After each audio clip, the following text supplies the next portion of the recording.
En los sistemas de transmisión de datos, el medio de transmisión es el camino físico entre el transmisor y el receptor. Los medios de transmisión se clasifican en guiados y no guiados. En ambos casos, la comunicación se lleva a cabo con ondas electromagnéticas. En los medios guiados, las ondas se confinan en un medio sólido, como por ejemplo el par prensado de cobre, el cable de cobre coaxial o la fibra óptica. La atmósfera o el espacio exterior son ejemplos de medios no guiados que proporcionan un medio de transmisión de las señales, pero sin confinarlas. Esto se denomina transmisión inalámbrica. Las características y calidad de la transmisión están determinadas tanto por el tipo de señal como por las características del medio. En el caso de los medios guiados, el medio en sí mismo es lo más importante en la determinación de las limitaciones de transmisión. En medios no guiados, el ancho de banda de la señal emitida por la antena es más importante que el propio medio a la hora de determinar las características de la transmisión. Una propiedad fundamental de las señales transmitidas mediante antenas es la directividad. En general, a frecuencias bajas, las señales son omnidireccionales, es decir, la señal desde la antena se emite y propaga en todas las direcciones. A frecuencias más altas, es posible concentrar la señal en un haz direccional. El diseño de los sistemas de transmisión es deseable que tanto la distancia como la velocidad de transmisión sean los más grandes posibles. Hay una serie de factores relacionados con el medio de transmisión y con la señal que determinan tanto la distancia como la velocidad de transmisión. Tenemos el ancho de banda. Si constantes, al aumentar el ancho de banda de la señal, la velocidad de transmisión se puede incrementar. Segundo, dificultades en la transmisión. Las dificultades, como por ejemplo la atenuación, limitan la distancia. En los medios guiados, el par prensado sufre de mayores adversidades que el cable coaxial, que a su vez es más vulnerable que la fibra óptica. Interferencias. Las interferencias resultantes de la presencia de señales en bandas de frecuencias próximas pueden distorsionar o destruir completamente la señal. Las interferencias son especialmente relevantes en los medios no guiados, pero a la vez son un problema a considerar en los medios guiados. Por ejemplo, frecuentemente múltiples cables de pares prensados se embuten dentro de una misma cubierta, provocando posibles interferencias. No obstante, este problema se puede reducir utilizando un apantallamiento adecuado. Número de receptores. Un medio guiado se puede usar tanto para un enlace como para un enlace compartido, mediante el uso de múltiples conectores. En este último caso, cada uno de los conectores utilizados puede atenuar y distorsionar la señal, por lo que la distancia y o velocidad de transmisión disminuirán.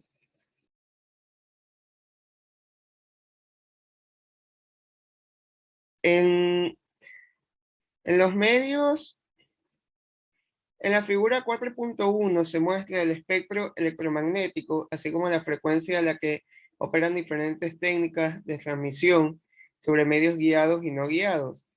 En este capítulo se estudiarán las diferentes alternativas tanto para medios guiados como para no guiados. En los medios de transmisión guiados, la capacidad de transmisión en términos de velocidad de transmisión o ancho de banda depende drásticamente de la distancia y de si el medio se usa para un enlace punto a punto o por el contrario, para un enlace multipunto o por ejemplo en redes de área local, LAN.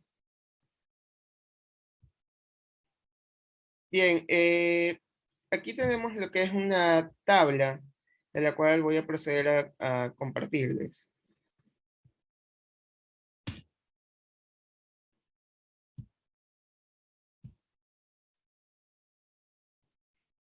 Bien, si logro mensualizar, aquí tenemos lo que es los rangos de frecuencia, tanto de par prensado, como el cable coaxial, como la fibra óptica.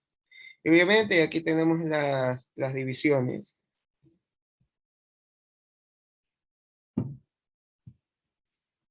Bien, los tres medios guiados más utilizados para la transmisión de datos son el par prensado, el cable coaxial y la fibra óptica. Par prensado. El par prensado es el medio guiado más económico y a la vez más usado. Descripción física. El par prensado consiste en dos cables de cobre embutidos en un aislante, entrecruzados en forma de espiral. Cada par de cables constituye solo un enlace de comunicación. Normalmente se utilizan haces en los que se encapsulan varios pares mediante una envoltura protectora en aplicaciones de larga distancia. La envoltura puede contener cientos de pares. El uso de trenzado tiende a reducir las interferencias electromagnéticas. Diafonía entre los pares adyacentes dentro de una misma envoltura.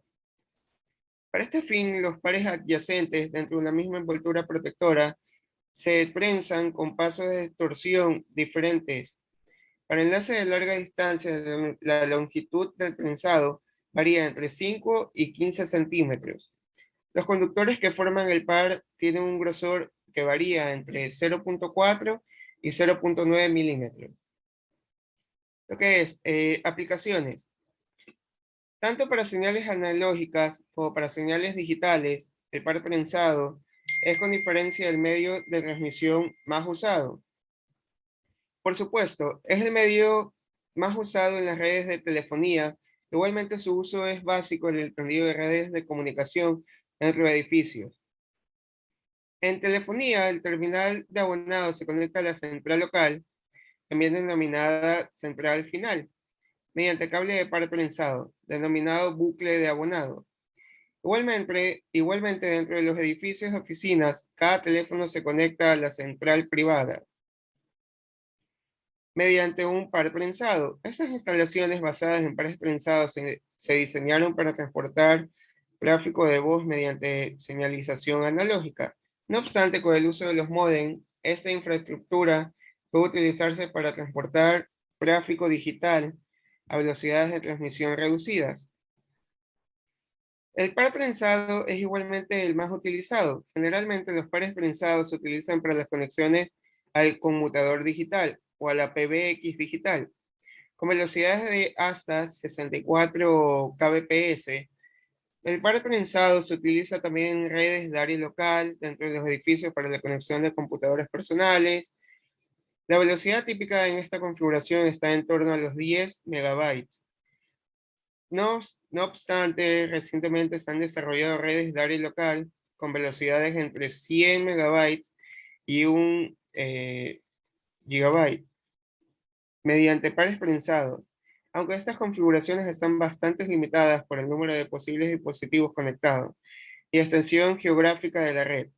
Para aplicaciones de larga distancia, el par prensado se puede utilizar a velocidades de 4 megabytes o incluso mayores. El par prensado es mucho menos costoso que cualquier otro medio de transmisión guiado, cable coaxial y fibra óptica, y a la vez es sencillo de manejar. Ahora bien, comparado con los anteriores, está más limitado en términos de velocidad de transmisión y distancia máxima. Características de transmisión. Los cables de pares se pueden usar para transmitir tanto señales analógicas como señales digitales.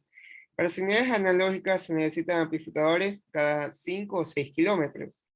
Para transmisión digital, usando tanto señales analógicas como digitales, se requieren repetidores cada 2 o 3 kilómetros. Comparados con otros medios guiados, cable coaxial y fibra óptica, el par trenzado permite menores distancias, menor ancho de banda y menor velocidad de transmisión. Este medio se caracteriza por su gran susceptibilidad a las interferencias y el ruido debido a su fácil acoplamiento con campos electromagnéticos externos. Así, por ejemplo, un cable conductor situado en paralelo con una línea de potencia que conduzca corriente alterna se verá negativamente afectado por esta. El ruido impulsivo también afecta a los pares trenzados para reducir estos efectos negativos. Es posible tomar algunas medidas, por ejemplo, el apantallamiento del cable con una malla metálica reduce las interferencias externas. El prensado en los cables reduce las interferencias de baja frecuencia. El uso de distintos pasos de torsión entre pares adyacentes reduce la difonía. Gracias.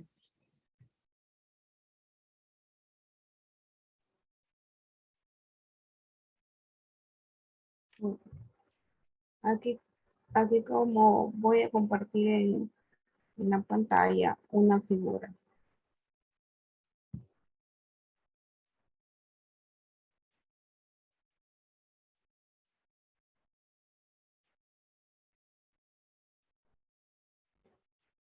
Esta figura que como vemos es de lo que habló el compañero Enrique.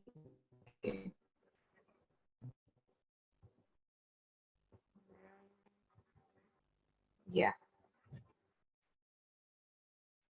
Atenuación de la figura 4.3. Atenuación de los medios agudos típicos. Como vemos aquí, que está expresando en este gráfico para el par tensado, el cable coaxial y la fibra óptica. Y ahí va por escala 30, 10, 3, 1, 0,3. Ya, eso. Ya, voy a hablar sobre el pares trenzados, apantallados y sin apantallar. Hay dos variantes de pares trenzados, apantallados y sin apantallar. El par trenzado no apantallado UTP es el medio virtual en telefonía. No obstante, actualmente es práctica habitual en el encabezado de edificios, muy por encima de las necesidades de redes de telefonía. Esto es así ya que hoy por hoy el par sin apantallar es el menos caro de todos los medios de transmisión que se usa en las redes de áreas locales. Además de ser fácil de instalar y de manipular. El par trenzado sin apantallar se puede ver afectado por indiferencia electromagnética, incluida en interferencia con pares cercanos y fuertes. De ruido, una manera de mejorar la característica de transmisión, este medio dentro de una malla.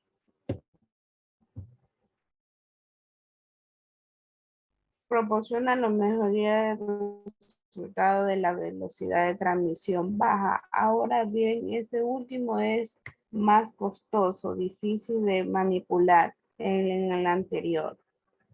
UTP tipo 3 y tipo 5. En la mayoría de los edificios se hace una preinstalación con un par trenzado de 100 ohmios denominado de calidad telefónica.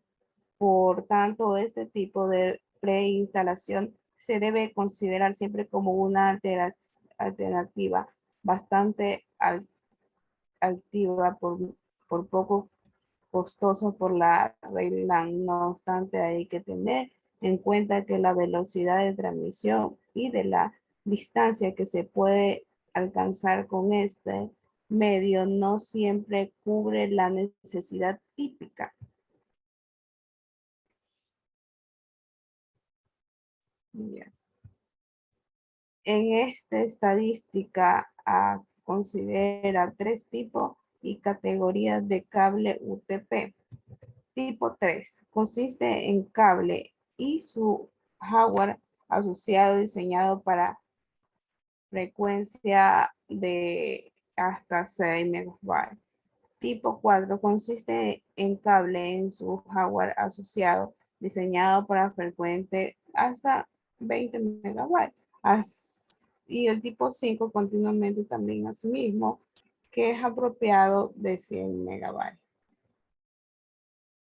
La diferencia esencial entre los cables tipo 3 y tipo 5 en este número de trenza por unidad de distancia, la longitud de tranza de tipo 5 en orden de 0.6 de 0.83 centímetros, mientras que el tipo 3 tiene una tranza de 7,5 o 10 de centímetros.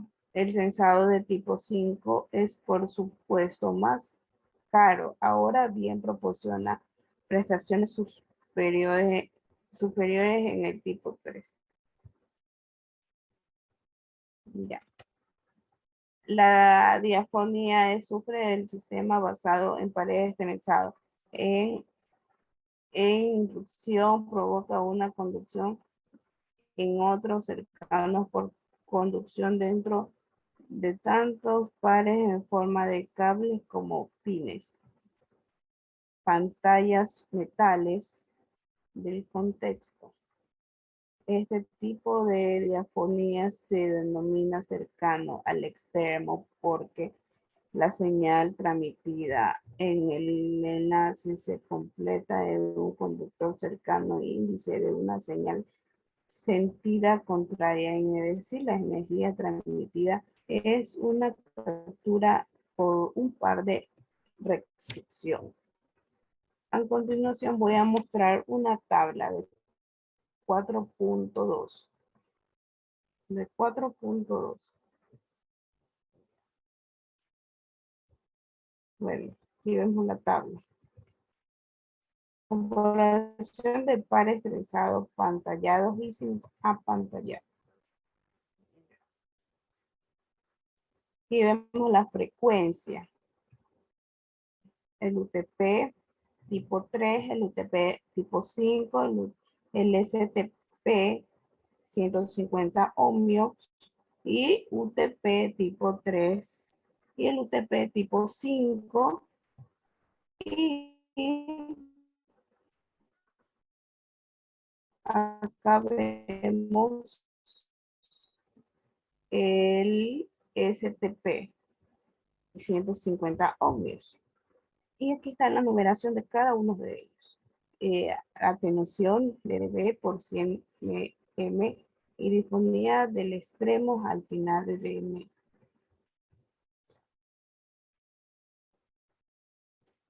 Así como les estoy indicando, de la tabla. Ya. Ahora, a continuación, mi compañero.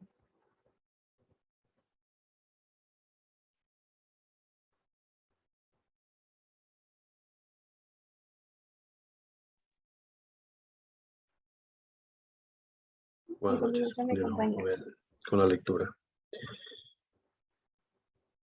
La transmisión de largas distancias mediante fibras es cada vez más común en las redes de telefonía. En estas redes las distancias medias son aproximadamente 1.500 kilómetros y tienen una gran capacidad, normalmente de 20.000 a 60.000 canales de voz. Estos sistemas son competitivos en cuanto a coste respecto a los enlaces de microondas y están por debajo en coste del cable coaxial, que en muchos países en vías de desarrollo la fibra está desbancando el coaxial. Paralelamente, la fibra óptica cada vez se utiliza más como medio de transmisión en cables submarinos. Los circuitos troncales de alcance metropolitano tienen una longitud media de 12 kilómetros y pueden albergar hasta 100.000 canales de voz por cada grupo troncal. La mayoría de los servicios se están instalando usando conducciones subterráneas sin repetidores, que se usan para enlazar centrales telefónicas dentro del área metropolitana. Dentro de esta categoría pertenecen igualmente las rutas que enlazan las líneas de larga distancia de microondas, que llegan hasta las áreas perimetrales de las ciudades, con las centrales de telefonía situadas dentro del casco urbano. Los accesos troncales a áreas rurales tienen generalmente longitudes que van desde los 40 a 160 kilómetros. En Estados Unidos, estos enlaces a su vez conectan frecuentemente centrales telefónicas pertenecientes a diferentes compañías. La mayoría de estos sistemas tienen menos de 5.000 canales de voz. Usualmente, la tecnología utilizada en estas aplicaciones compite con las microondas. Los bucles de abonado son fibras que van directamente desde las centrales al abonado. El uso de la fibra en estos servicios está empezando a desplazar a los enlaces mediante pares trenzados y coaxiales, dado que cada vez más las redes de telefonía están evolucionando hacia redes integradas capaces de gestionar no solo voz y datos, sino también imágenes y video. El uso de la fibra en este contexto está encabezado fundamentalmente por grandes clientes, empresas. No obstante, la fibra como medio de acceso desde los domicilios particulares aparecerá en un futuro a corto plazo. Finalmente, una aplicación importante de la fibra óptica está en las redes de área local. Recientemente se han desarrollado estándares y productos para redes de fibra óptica con capacidades que van desde 100 Mbps hasta 1 Gbps y a su vez permiten cientos, incluso miles de estaciones en grandes edificios de oficinas. Las ventajas de la fibra óptica respecto del par trenzado o del cable coaxial serán cada vez más convincentes conforme la demanda de información multimedia vaya aumentando. Voz, datos, imágenes y video. Características de transmisión. La fibra óptica propaga el haz de luz internamente de acuerdo con el principio de reflexión total. Este fenómeno se da en cualquier medio transparente que tenga un índice de refracción mayor que el medio que lo contenga. En efecto, la fibra óptica funciona como una guía de ondas para el rango de frecuencias que va desde 10 a la 14 hasta 10 a la 15 Hz, cubriendo parte del espectro visible e infrarrojo. En la figura 4.4, que les mostraré después de un momento, se muestra el principio que rige la propagación del haz de luz en la fibra óptica. La luz proveniente de la fuente penetra en el núcleo cilíndrico de cristal o plástico. Los rayos que inciden con ángulos superficiales se reflejan y se propagan dentro del núcleo de la fibra, mientras que para otros ángulos los rayos son absorbidos por el material que forma el revestimiento. Este tipo de propagación se llama multimodal de índice discreto, lo que alude al hecho de que hay multitud de ángulos para los que se da reflexión total. En la transmisión multimodo existen múltiples caminos que verifican la reflexión total, cada uno con diferente longitud y por tanto con diferente tiempo de propagación. Esto hace que los elementos de señalización que se transmiten, los pulsos de luz, se dispersen en el tiempo, limitando la velocidad a la que los datos pueden ser correctamente recibidos. Dicho de otra forma, la necesidad de separar los pulsos de luz limita la velocidad de transmisión de los datos. Este tipo de fibra es más adecuada para la transmisión a distancias cortas. Cuando el rayo del núcleo se reduce, la reflexión total se dará en un número menor de ángulos. Al reducir el radio del núcleo a dimensiones del orden de magnitud de la longitud de onda, un solo ángulo o modo podrá pasar. El rayo axial, esta propagación monomodo, proporciona prestaciones superiores por las razones que se esgrimen a continuación. Debido a la existencia de un único camino posible en la transmisión monomodo, la distorsión multimodal no puede darse. Las fibras monomodo se utilizan normalmente en aplicaciones de larga distancia, como por ejemplo la telefonía y la televisión por cable. Finalmente, se puede conseguir un tercer modo de transmisión variando gradualmente el índice de refracción del núcleo, denominado multimodo de índice gradual. Las características de este último modo están entre las de los otros dos modos comentados. Estas fibras, al disponer de un índice de refracción superior en la parte central, hace que los rayos de luz avancen más rápidamente conforme se alejan del eje axial de la fibra. En lugar de describir un zigzag, la luz en el núcleo describe curvas helicoidales debido a la variación gradual del índice de refracción, produciendo así la distorsión multimodal. El efecto de la mayor velocidad de propagación en la periferia del núcleo se traduce en que aún recorriendo distancias superiores, todos los rayos llegan aproximadamente los mismos. Este tipo de fibras de índice gradual se utiliza en redes de área local. Entonces les muestro la gráfica de lo que hemos estado hablando.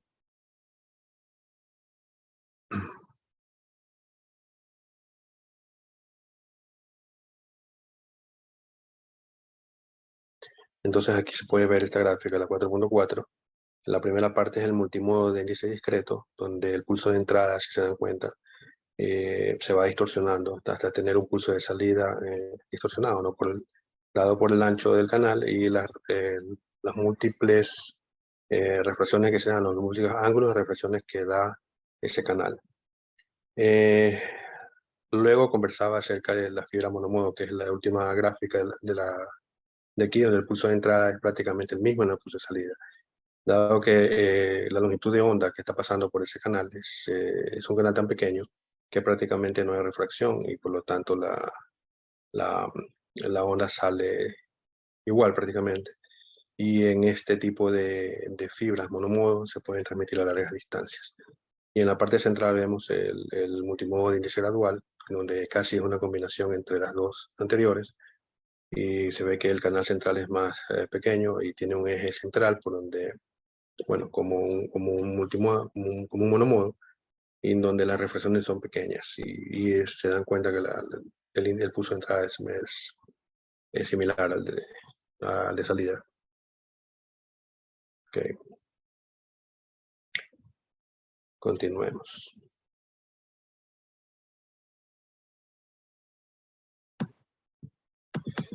En los sistemas de fibra óptica se usan dos diferentes fuentes de luz, los diodos LED, Light Emitting Diode, y los diodos ILD, Injection Laser Diode. Ambos son dispositivos semiconductores que emiten un haz de luz cuando se les aplica una tensión. El LED es menos costoso, opera en un rango mayor de temperaturas y tiene una vida media superior. El ILD, cuyo funcionamiento está basado en el mismo principio que los láseres, es más eficaz y puede proporcionar velocidades de transmisión superiores. Existe una relación entre la longitud de onda utilizada, el tipo de transmisión y la velocidad de transmisión que se puede conseguir. Tanto el monomodo como el multimodo pueden admitir varias longitudes de ondas diferentes y pueden utilizar como fuentes tanto láseres como diodos LED. En las fibras ópticas, la luz se propaga mejor en tres regiones o ventanas de longitudes de onda, centradas a 850, 1300 y 1500 nanómetros.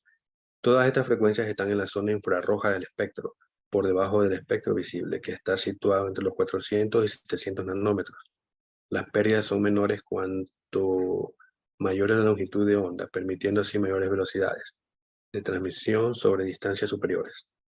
En la actualidad, la mayoría de las aplicaciones usan como fuentes diodos LED a 850 nanómetros. Aunque esta elección es relativamente barata, su uso está generalmente limitado a velocidades de transmisión por debajo de los 100 Mbps y a distancia de pocos kilómetros. Para conseguir mayores velocidades de transmisión y mayores distancias, es necesario transmitir en la ventana centrada de 1300 nanómetros, usando tanto láser como diodos, y si todavía se necesitan mejores prestaciones, entonces hay que recurrir al uso de emisores láser a 1500 nanómetros. Multiplexación por división de longitudes de onda. Todo el potencial de la fibra se utiliza plenamente cuando se transmiten varios haces de luz a diferentes frecuencias en la misma fibra. Esto no es sino un tipo de multiplexación por división de frecuencias, o FDM, aunque se denomina multiplexación por división de longitudes de onda, Wavelength Division Multiplexing, o WDM. En WDM, el haz de luz está constituido por multitud de colores o longitudes de onda, cada uno de los cuales porta un canal diferente de datos. En 1997 se alcanzó un hito cuando en los laboratorios Bell se demostró la viabilidad de un sistema WDM con 100 haces, cada uno operando a 10 gigabits por segundo, proporcionando una velocidad de transmisión total de 1 trillón de bits por segundo, también denominado 1 terabit por segundo. Ya están disponibles en el mercado sistemas con 80 canales a 10 gigabits por segundo cada uno. Transmisión inalámbrica. En medios no guiados, tanto la transmisión como la recepción se lleva a cabo mediante antenas. En la transmisión, la antena radia energía electromagnética en el medio, normalmente en el aire, y en la recepción, la antena capta las ondas electromagnéticas del medio que la rodea. Básicamente, en las transmisiones inalámbricas hay dos tipos de configuraciones, direccional y omnidireccional. En la primera, la antena de transmisión emite la energía electromagnética concentrándola en un haz. Por tanto, en este caso, las antenas de emisión y recepción deben estar perfectamente alineadas. En el caso omnidireccional, por contra, el diagrama de radiación de la antena es más disperso, emitiendo en todas direcciones, pudiendo la señal ser recibida por varias antenas. En general, cuanto mayor es la frecuencia de la señal transmitida, es más factible confinar la energía en un haz direccional. En el estudio de las comunicaciones inalámbricas se van a considerar tres rangos de frecuencias. El primer intervalo definido de los 2 GHz hasta los 40 GHz se denomina de frecuencias microondas. En estas frecuencias de trabajo se pueden conseguir haces altamente direccionales, por lo que las microondas son adecuadas para enlaces punto a punto. Las microondas también se usan para las comunicaciones vía satélite. Las frecuencias que van desde 30 MHz a 1 GHz son adecuadas para las aplicaciones omnidireccionales. A este rango de frecuencia lo denominaremos intervalo de ondas de radio. En la tabla en la tabla siguiente se resumen las características de transmisión en medios no guiados para las distintas bandas de frecuencia.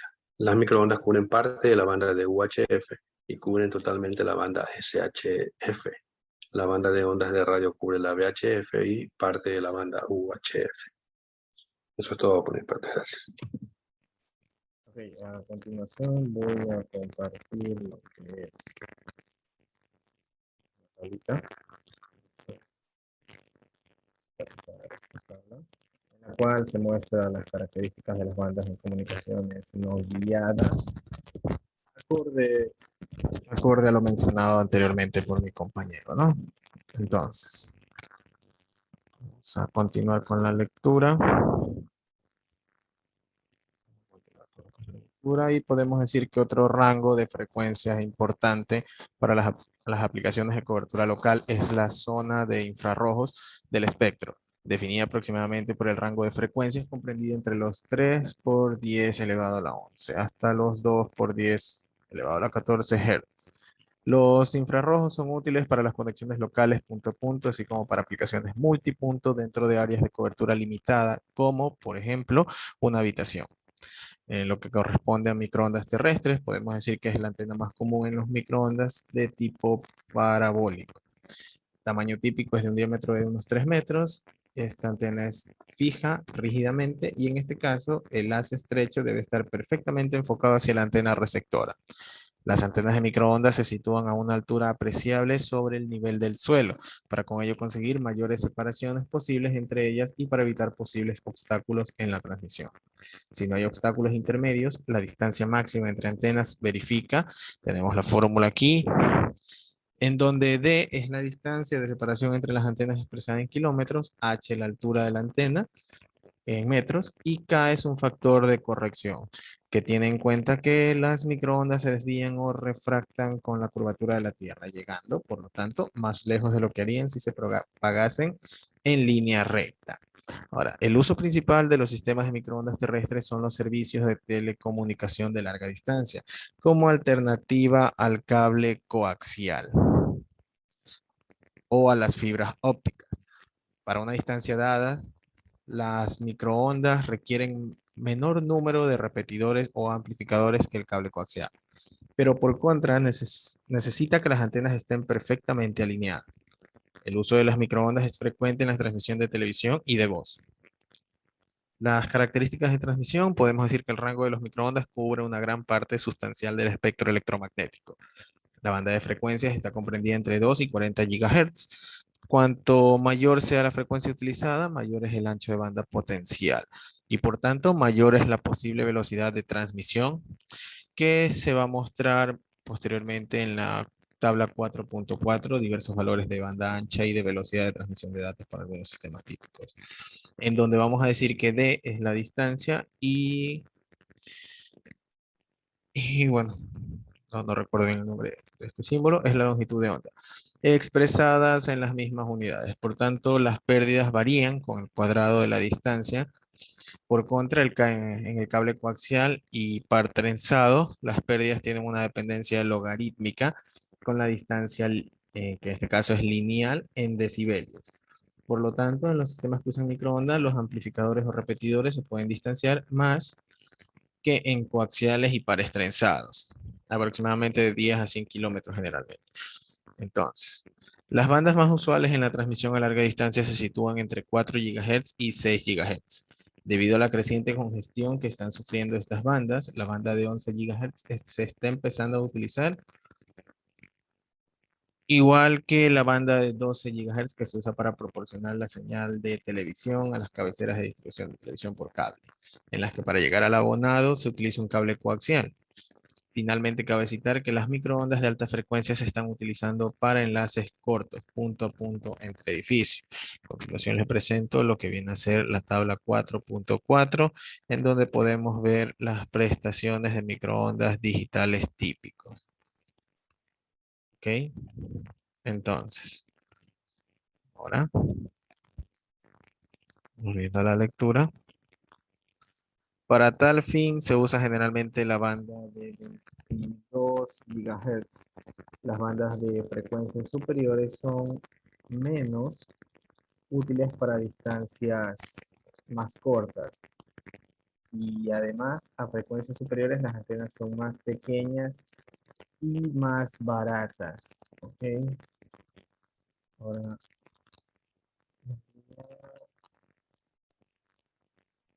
me parece que es uno de mis compañeros de Marvel. Sí. Okay, Microondas por satélite. Descripción física. Un satélite de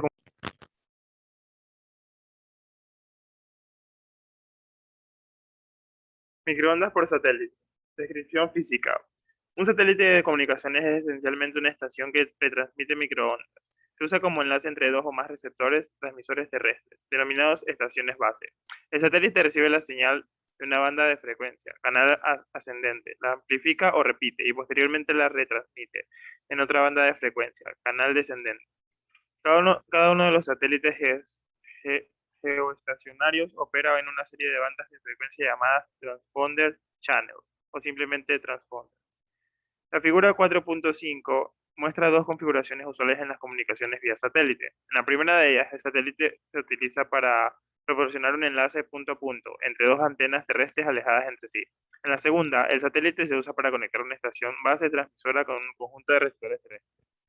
Para que un satélite de comunicaciones funcione con eficacia, generalmente se exige que se mantenga en una órbita geoestacionaria, es decir, que mantenga su posición respecto a la Tierra. Si no fuera así, no estaría constantemente alineado con las estaciones base, el satélite. Para mantenerse geoestacionario, debe tener un periodo de rotación igual al de la Tierra, y esto solo ocurre a una distancia de 35.784 kilómetros. Si dos satélites utilizaran la misma banda de frecuencia, si estuvieran suficientemente próximos, podrían interferir mutuamente. Para evitar esto, los estándares actuales exigen una separación mínima de 4 grados, desplazamiento angular medido de la superficie terrestre en la banda de 4 a 6 GHz y unas separaciones de 3 grados a 12 a 14 GHz. Por lo tanto, el número máximo de posibles satélites es bastante limitado. Aplicaciones. La comunicación vía satélite ha sido revolución tecnológica de igual magnitud de la desencadena por la fibra óptica. Entre las aplicaciones más importantes para los satélites cabe destacar la difusión de la televisión, la transmisión telefónica a larga distancia, las redes privadas. Debido a que los satélites son multidestino por naturaleza, su utilización es muy adecuada para las distribuciones de TV, por lo que está siendo ampliamente utilizado tanto en Estados Unidos como en el resto del mundo. Tradicionalmente, en la distribución de TV, una emisora local proporciona la programación a toda la red, para lo cual los programas se transmiten al satélite que es el encargado de difundir a toda una serie de estaciones receptoras, las cuales redistribuyen la programación a los usuarios finales, los PBS, Public Broadcasting Service. Es una red que distribuye una programación casi exterior finales, o exclusivamente mediante el uso de canales de satélite. Otras redes comerciales también utilizan el satélite como parte esencial de su sistema, e igualmente, cada vez más los sistemas de distribución de TV por cable utilizan el satélite como medio para obtener su programación. La aplicación más reciente de la tecnología del satélite a la televisión es la denominada difusión directa, vía satélite, en la que la señal de video se transmite directamente desde el satélite en los domicilios de los usuarios. La disminución tanto en coste como en tamaño de antenas receptoras han hecho que esta tecnología sea factible económicamente, con lo que el número de canales disponibles es cada vez mayor.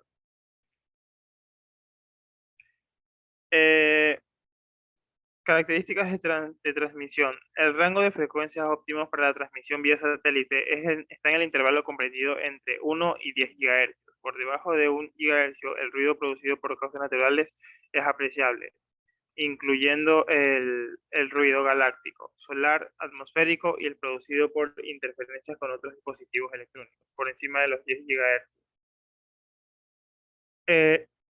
La señal se ve severamente afectada por la absorción atmosférica y por las precipitaciones.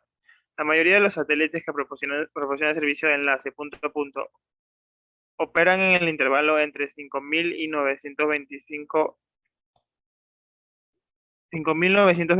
y 6.425 GHz para la transmisión desde las estaciones terrestres hacia el satélite, y entre 3,7 y 4,2 GHz para la transmisión desde el satélite hasta la Tierra.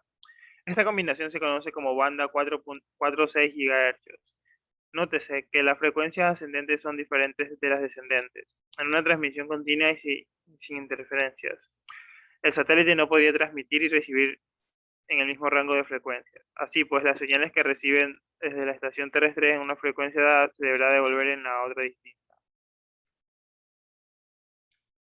Ondas de radio, descripción física. La diferencia más apreciable entre las microondas y las ondas de radio es que las últimas son omnidireccionales, mientras que las primeras tienen un diagrama de radiación mucho más direccional. Por lo tanto, las ondas de radio no necesitan antenas parabólicas ni necesitan que dichas antenas instaladas sobre una plataforma rígida para estar alineadas.